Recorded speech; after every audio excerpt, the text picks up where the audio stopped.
All right, we are back. Another episode of the media show right upon you. Thanks for joining us, everybody. I've had a few very positive comments, some that I can't mention, but for reasons of importance in terms of privacy issues. Of course, we love to talk about privacy. Today on the media show, we have a great guest, great media history, spans pretty much from the earliest parts of the real digital economy. I want to say his business started in 2003, if my memory serves, around there. And what's interesting about it, Beth, is evolution. It's evolutionary. So this guest is going to be a lot of fun. We're going to do that. But I know everybody likes it when I am the old, tired curmudgeon. And I'm gonna start off, Beth, and ask you, how's your cable provider by you? Who's your digital cable provider for your internet? Oh, terrible. It's this little tiny company called Blue Ridge Cable. Okay. I have a big company that the name starts with an X. Figure it out from there. And I'm not saying that, listen, my internet got fixed on Wednesday on time in the window that they told me.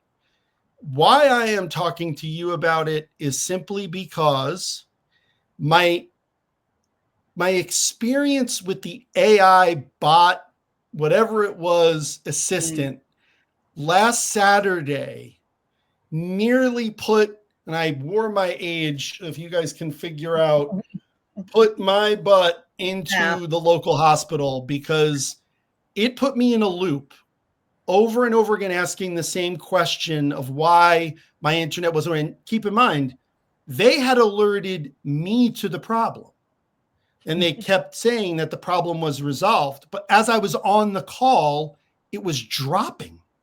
So they couldn't see the dropping. And why I bring this up is it really made me question whether or not AI, and I know we've been talking a lot about AI now for 2 solid years, is it really ready for the responsibility to take care of what has got to be considered a necessity for every home? And that's my question to you before we start. Well, so 2 things. I think you have a very short memory because as maddening as that bot experience was, remember when you sat on the hold music for hours at a time? True. So You think that the hold music was, but by the way, my entire experience is 48 minutes to not get resolved. Then I had to find an 800 number. And I'm telling you, it was like going to find the Ark of the Covenant. When I finally got it, I got somebody on the phone. And then after a while, so this is most of my Saturday afternoon. Thankfully, the weather was bad and whatever else.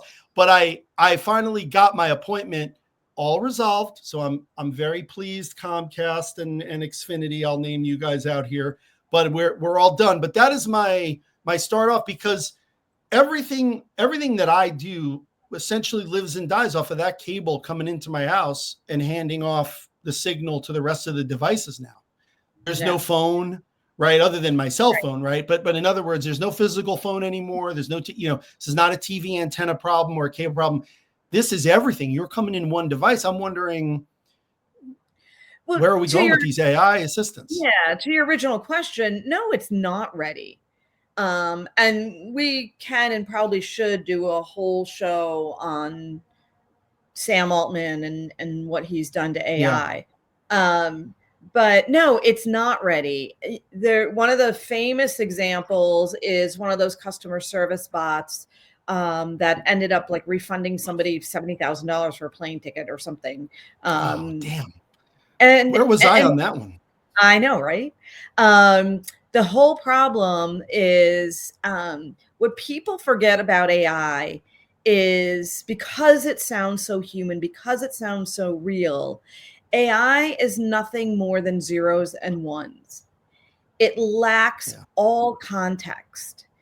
So while it seems like customer service should be ripe for AI because there's problems and there's some logic to solving problems, it's just not at a place where it can pick up nuances. And so it's just predicting what it thinks the next best word might be. And the next best word might be, thank you very much, I've solved your problem, when they haven't. Well, speaking of nuance, our guest, he is not going to be nuanced. He's going to come straight at us. He's a longtime business friend, and we're going to bring him on, and he has a lot to say and has some great stories. So we're about to go. We're going to cut here for a moment, and then we're going to bring in our guest, Rich Antoniello. Let's get it going.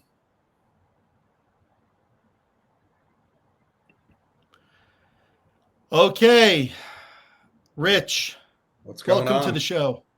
Hi, Rich. How are you? Great. We just did a brief introduction for you. Getting settled in. I know we've had a fun kind of initial conversation catching up. It's been a long time, of course.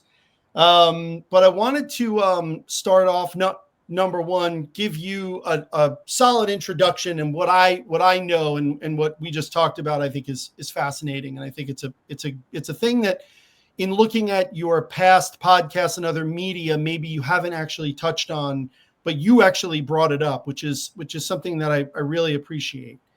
You, in the beginning of Complex, that was around 0203, if memory serves.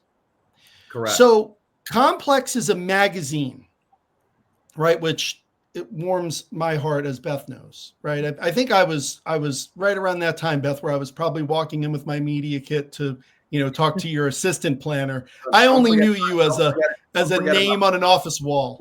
Don't forget about pink sheets. Yeah. Oh, of course. I had a wall full of pink sheet. You had to pull the pink sheet, put it in the folder, and go run and pretend that, eventually I'd get to meet Beth, or at least her AMD.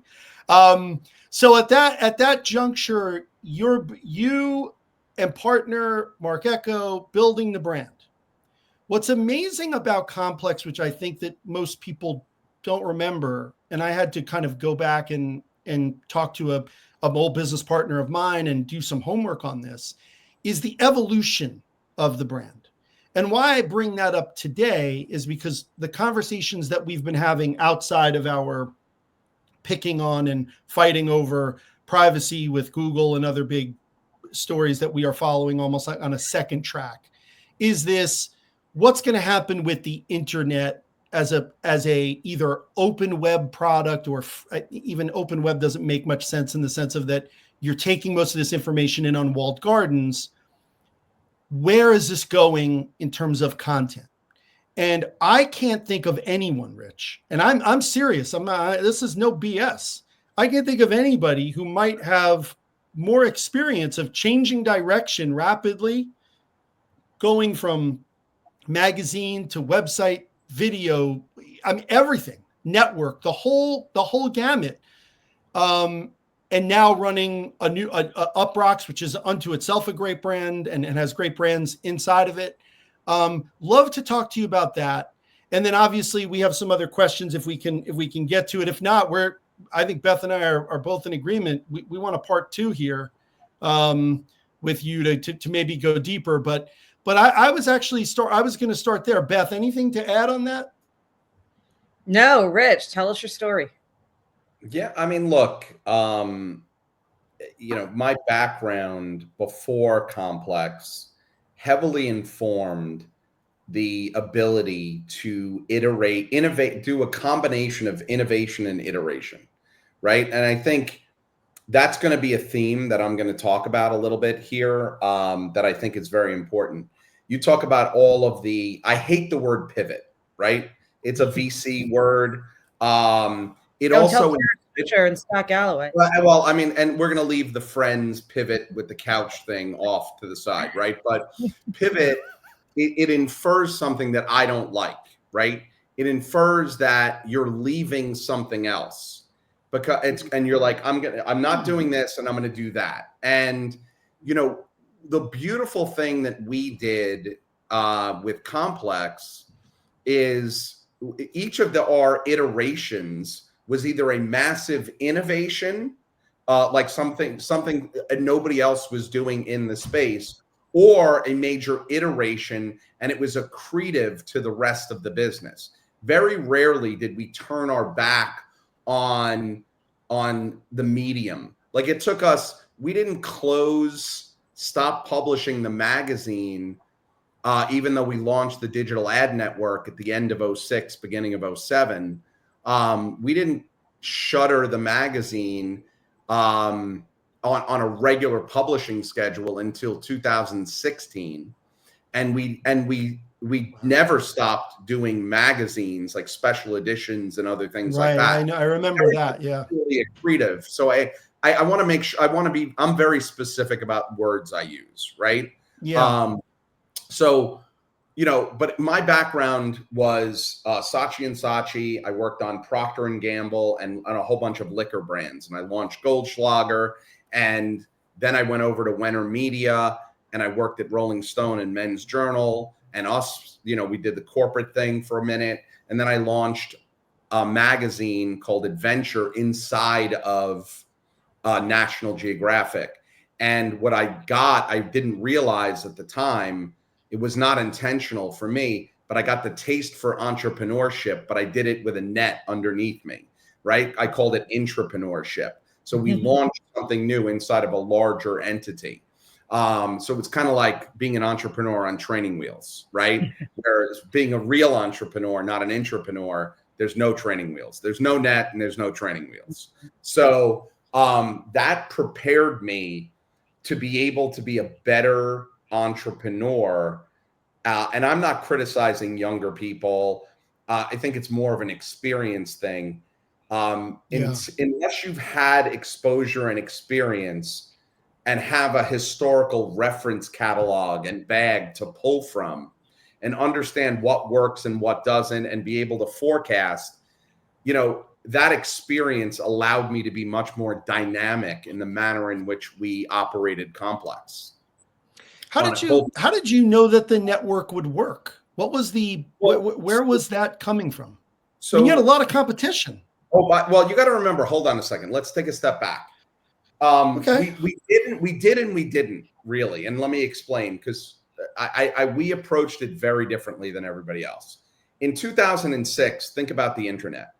You had Yahoo and AOL. You had gigantic portals that were trying to be everything to everybody, which made no sense to me because the internet was all about the democratization of things and having verticalized conversations, not horizontal ones. So big, like gigantic portals never made any sense to me. But you had AOL and Yahoo, you had nothing in the middle, and then you had a whole bunch of verticalized ad networks at the time, like Glam and other things like that. But let me explain. Right, exactly. So, like, number one, they were not exclusive. Everything was dotted line. So it was like, if I throw money at you, I'll just claim that you're part of my network, right? So number one, non-exclusivity was a huge problem. But also, I'm sorry, calling yourself a verticalized ad network when your target is women. Like, oh, you mean half the planet? That's not a verticalized ad network. And it's also not the way people consume content, right? It's not. I mean, right. I'm not. What's funny is they raised hundreds of millions of dollars, and no one shot a hole in that as a theory. I competed. I competed with the travel ad network, and I competed with Glam. I know exactly what you're talking about. Yes, these are BS platforms. So I looked at that, and I looked at those are the two things, and I'm like, they're all getting it wrong because they're not organizing themselves around interest points. They're organizing themselves. Go ahead. I'm sorry. I just want to pop in as the media planner. From that perspective, I get what you're saying, and you're right. But the part of the problem, and this has fascinated me about the growth of the internet overall, part of the problem was what we were trying to do was fit traditional models into the digital space. So glam did work for me if I was trying to reach the L'Oreal consumer.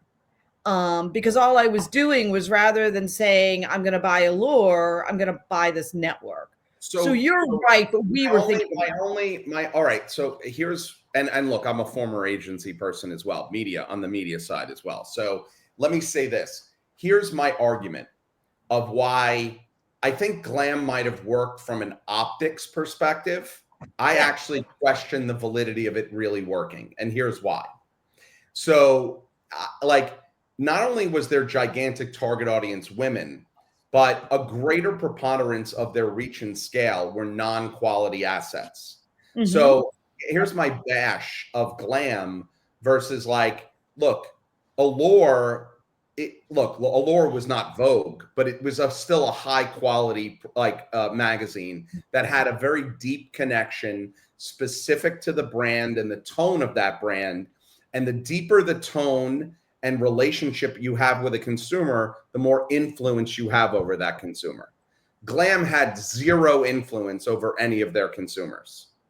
So yeah, I agree. I'm not defending the model. And I know you, I'm not saying you wouldn't agree with that. I'm just saying, like, I think these are the things that people were not really, look, in early days when anything is nascent, usually you would go to the lowest common denominator. So this was the problem with the internet, right? The way we organized, I wanted best in class voices. Now you have to remember, this is pre-social networks. Like really, this was MySpace and Friendster at this point only. And those were, no brands were participating. It was one-to-one, right? So like now. Yeah, hold on one second, Rich. One second. Go. One thing. So, right, correct. We are post Gmail, where Beth and I had our original conversation on this podcast about our good friends at Gmail, 04. Facebook is still a year away, right? That's right. 07? Right. Yeah. So you're in this area. I remember, dude, this is exactly where we were. Right. We were in the same zone. Yep. That's right. So, you know, you think about that, right?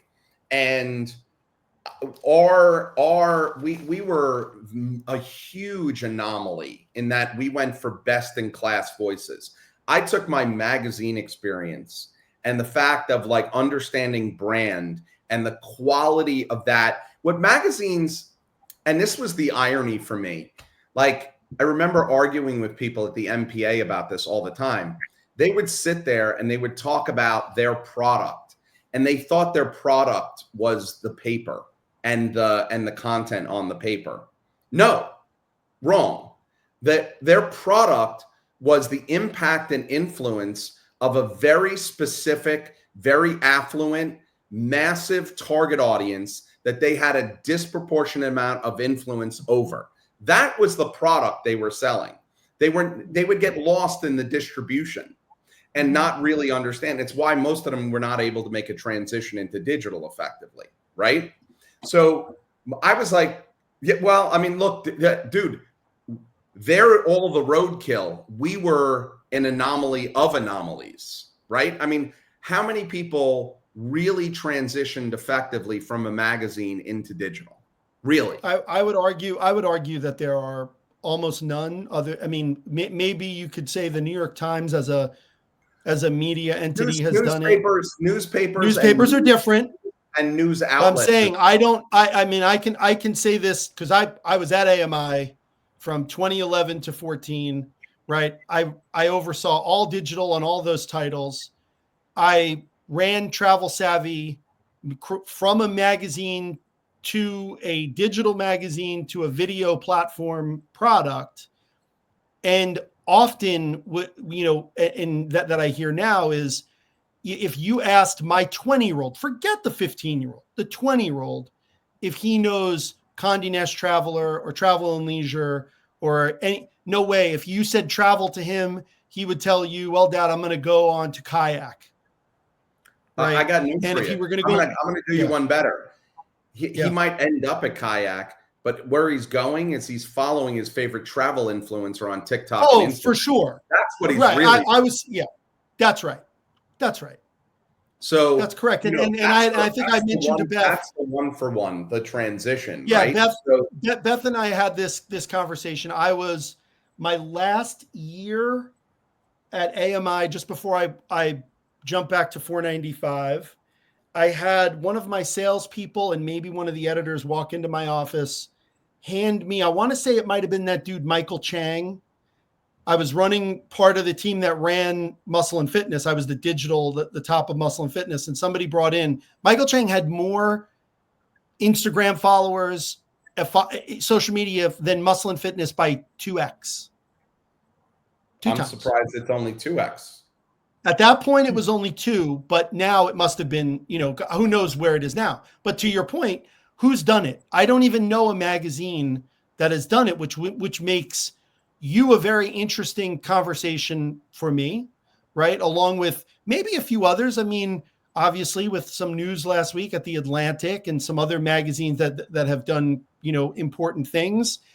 Maybe we include New York Magazine and the New Yorker and some of those.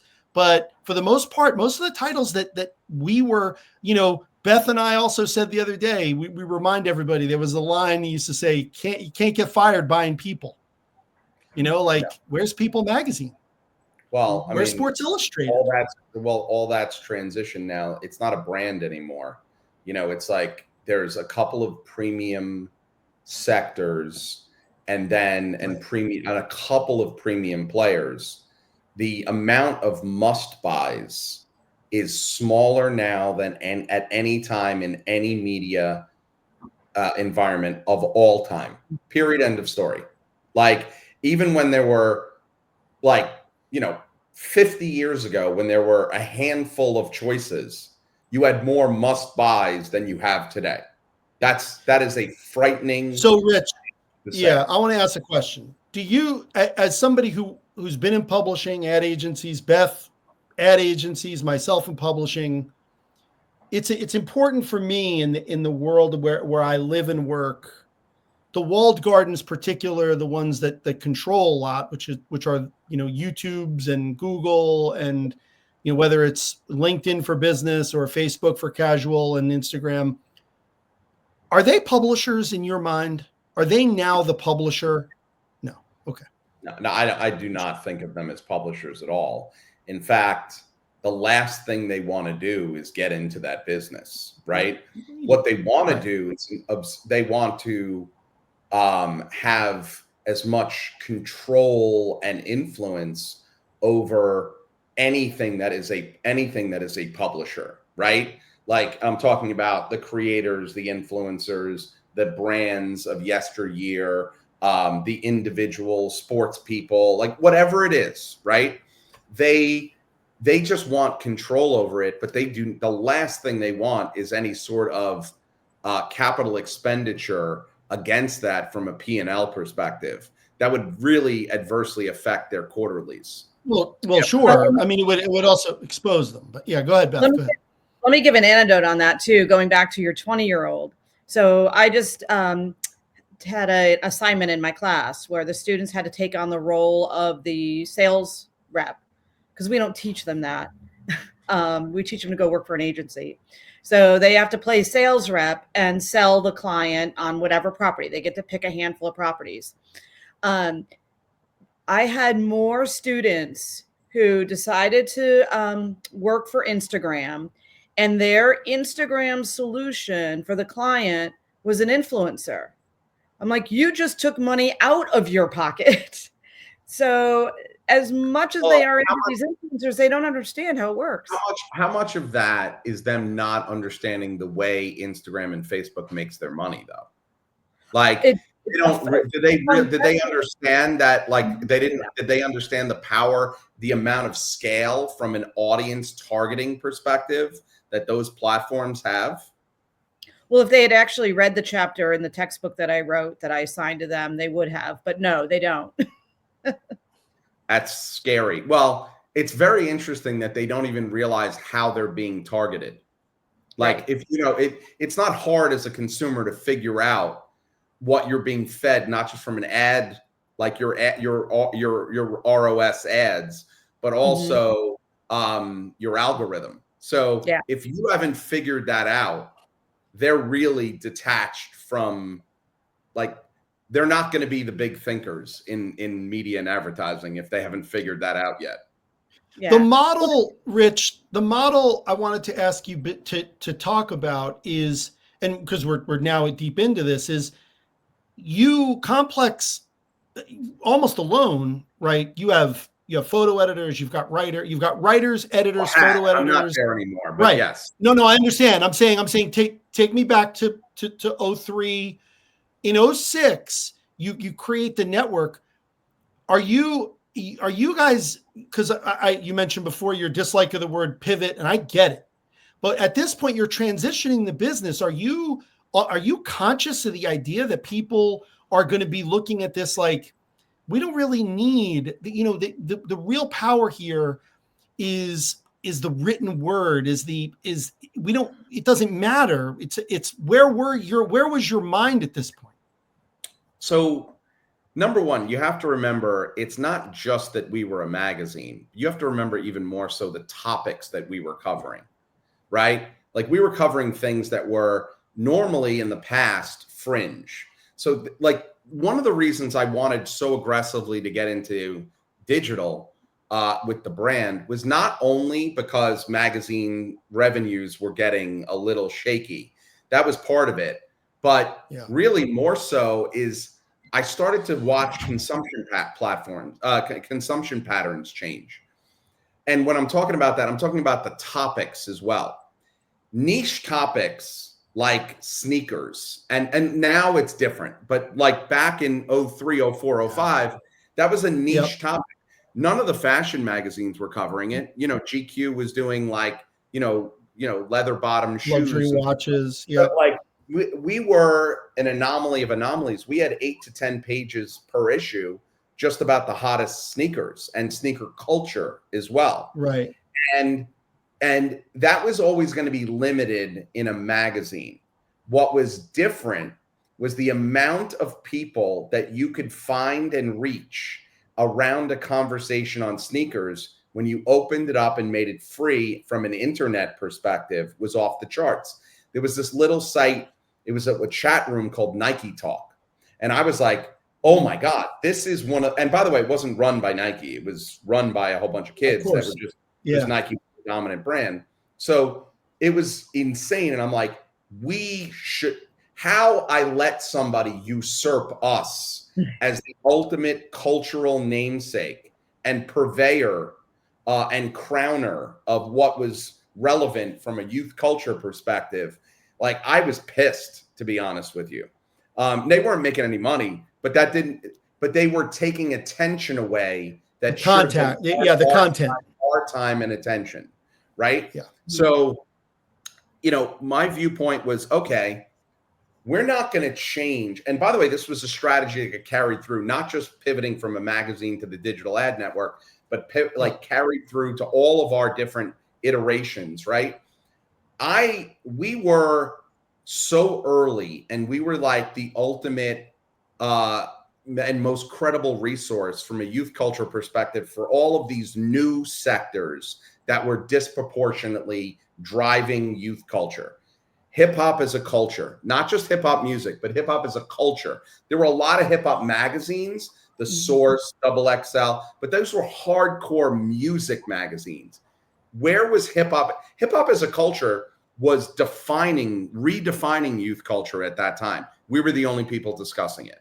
Yeah. So we have hip hop as a culture, hip hop music, we have sneakers, we have style, which was the non-metrosexual style, let details and cargo. And that was like, they didn't even, these were people who were supposed to be forecasting what things were doing. They were, basically murdering those categories themselves, right? It shows how cutting edge Condé Nast was, but whole nother conversation. And I mean that on so many levels, but but I was like, wait a second, we don't have to change the topics we cover. These are only becoming more and more proliferated, especially as they open up the aperture and the accessibility. Well, our magazine used to disproportionately be distributed in, you know, like downtown in LA and Soho and this and that. Right. Now you didn't have to live in Greenwich Village if you wanted to obsess about Air Jordans. You could do it on complex.com. You could do it on nicekicks.com. And what we were doing is opening up all of these cultures and these niches before that went from the periphery of influence to the center of influence because of the scale. And what people didn't understand is you stay true to your topics, but what you do is you iterate your formats and distribution channels. You don't change your topics or your tone or your brand. What you do is you iterate, again, the formats in which you present all of that and the distribution platforms. Mm-hmm. I know that sounds so duh. Other than Complex, show me anyone who did. Yeah, it's not duh. It's not duh. I know, because we modeled some stuff after you, Rich. We did. We went and we bought. By the way, everyone tried, man. We bought 35 city website domains for the largest cities around the world with the travel site. I mean, we had influences. You were one of them. There were other publishing models, but it was an interesting time because I try to look back and give myself some excuses of why it didn't work, but because that's what I like to do. But I'm saying is it was very unique what you did. But let's be positive instead of negative, right? Like, let's also talk about how lucky we got in a certain way. You have to remember the choices I made because of my magazine background of going to the best in class voices. We could have gone to the lowest common, the big scale sites, the way every other network was doing at the time. We didn't. Yeah. I was like, who is writing the best content? Who's creating original content? Who is creating differentiated content? And what we're going to do is own each of those categories I just talked about before. And we're going to have the 4 or 5 strongest voices. The thing that I didn't see is those voices were the next generation of superstars on what? Social media. Bloggers were the first kings. So we already aggregated all of them on 100% exclusive basis. And our exclusivity wasn't just in the monetization side. We would cross-pollinate content across our sites from category to category, from site to site within. Like, we had all of the sites in the New Music Cartel. So when an album would drop, all of our, SK from Nah Right and Noah from Complex and like everybody and Hoff from On Smash, like all the best basically bloggers who were really A&R guys for all intents and purposes would write our kind of, we'd get together and do one proliferated article of all like the best reviews. It was the story that we started every conversation. So the internet, most brands and publishers join a conversation. My viewpoint is let's make the news, and let others report on us as the news. So we were. But you made more you made more transitions though. This was not this was the second. Tons more, but what I'm giving you is a purview into the qualitative nature of our approach and the quantitative nature. We never did something like, I wouldn't enter a category. This was the big mistake a lot of other digital publishers made is, here's where the money is right now. Let me go chase that. Well, wait a second. How is your brand really going to show up in this new space or this new platform? How are you going to be unique? How is it going to be consistent to your current audience on a different platform? And why? And what is the raison d'etre? What is the reason for them to also experience it on that platform? I just gave you 5 questions that 99.9% of publishers never ask themselves. Never ask. Yeah, we never do. So I am one of those publishers, Rich. So thank you. Now Beth can make more fun of me. But that's the other thing is you have to know why and how you're going to show up as a brand, right? And how you're going to. So if I'm walking in to go talk to Beth about a large scale partnership, I not only instead of you doing your ComScore run and be like, oh, wow, you have a very unduplicated audience with somebody else, which we did because of our topic. But I'm also giving you unparalleled best-in-class quality, and also the ability, because of the way we started a conversation and others would report on us, right? Mm-hmm. Now also we were the vogue of the category, right? The unequivocal leader. So you're a qualitative advantage as well as a quantitative advantage. And that's your job as the CEO, to make sure that when your people walk in and are selling something, you give them, they have an advantage on qualitative and quantitative differentiation. Like where are we? Yeah. Where are we today, Rich? You're at Uproxx. You've been there for a bit. Well, what's the difference? Yeah. So number one, I'm just the executive chairman, so I don't run the thing day to day. I just do overarching strategy, help structure the deal, raise the capital. So we're actually coming up. We're literally like, it's our 11th month anniversary. It's not even a year old. Where what we did is pull the YouTube license out of Warner for all of their artists, because Warner is not part of Vevo, right? So it's the only independent, like, large scale label that has control of all of its own YouTube inventory. So Bruno Mars, Dua Lipa, Ed Sheeran, Kodak Black, like all those guys, like if you want any of them, you have to go through us to buy a pre-roll.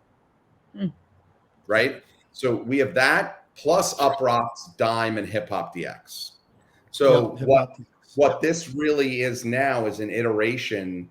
The one thing we never had at Complex, even when at the height of Complex, where we had 40 million uniques a month, and the network was another probably 25 million uniques, and millions and millions of page views and millions of video views. What we never had is the scale of that YouTube license. So what people don't understand is, so we have the brand that we had with Complex, with Uproxx, Hip Hop DX, and Dime. So it's a similar thing, but now we have scale that is unparalleled. Like at any time, at any 3-hour period of any day, against any demo that a media person would want to buy, or a brand person or a DTC company would want to buy, we can give you as much scale anytime as the Super Bowl, every single minute of every single day. So think about that.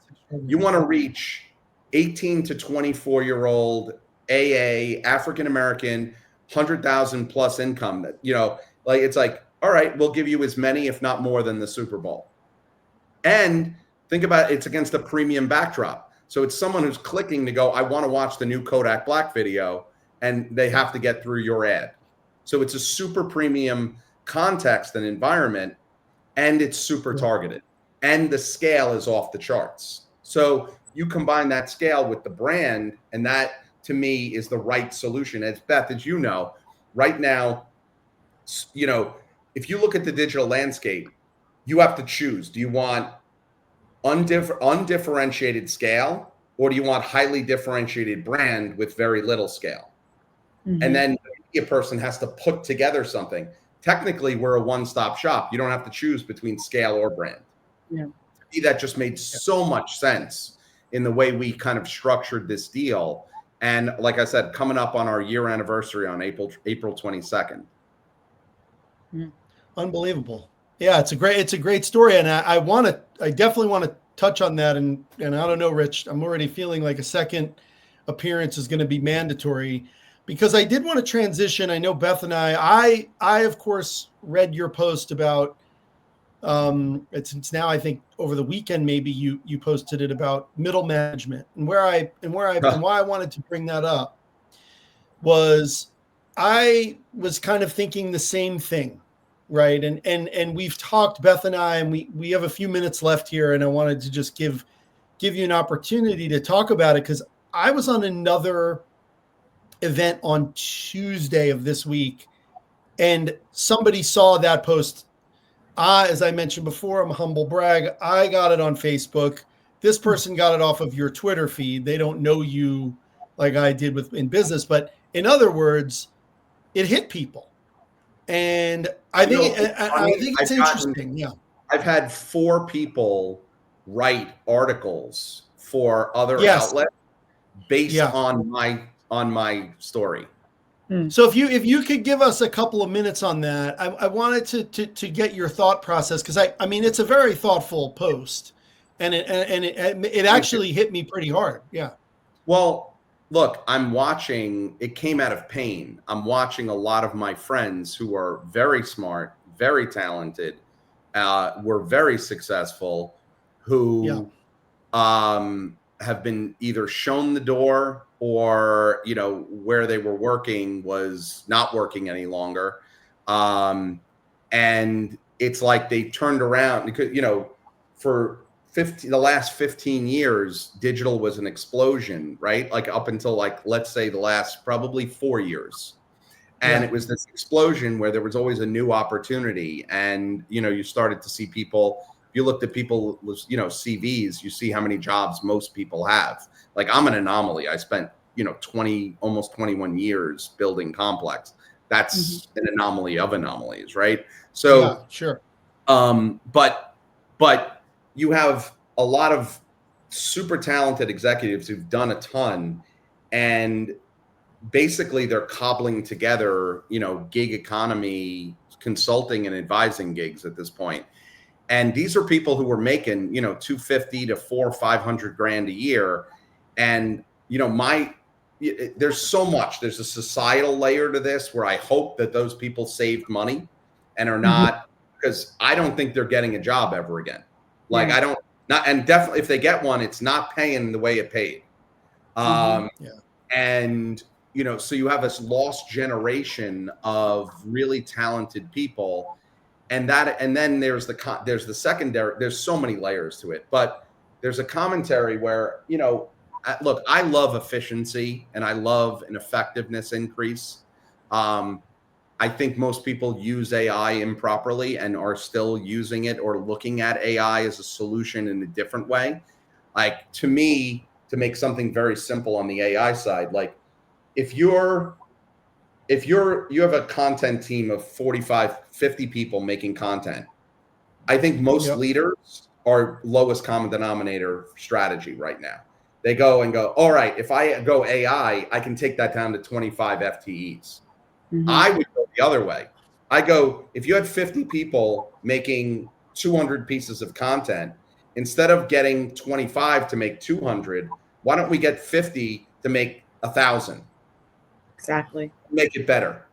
So to me, the effectiveness increase becomes more efficient, but you actually have to have patience and vision, and you have to be supportive, and you have to have a growth mindset, not a, very short-term margin. Protecting my margin. Yeah. Right? It's right. Like, not to make a sports analogy, but it's like all these idiot teams who play prevent defense. The joke is all you do is prevent yourself from winning. And by the way, you have a lot of people who govern their businesses and steward their businesses in that manner. And you want to win in media, you have to be incredibly aggressive from a strategy and vision basis, and incredibly pragmatic on an executional basis. And by the way, it's not one or the other. You have to be both. And now we've explained why most digital publishers have failed. That is a great way to end the podcast, because that was an unbelievable, just masterclass. Truly, Rich. I really appreciate it. I'm serious. I mean, we actually we were working with you. We tried to follow the model. It was really amazing, and it's great to hear from you about the transitions and how they, like you said before, they weren't just some hard pivot where you closed one door and opened another. It took time. It took real work. I mean, I think that can get lost in the sauce. And one last thing I didn't say, none of ours were ever done under duress.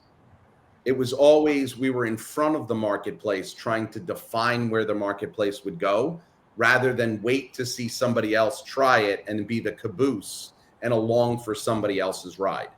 If you're along for somebody else's ride, you've lost before you started. Yeah. Wow.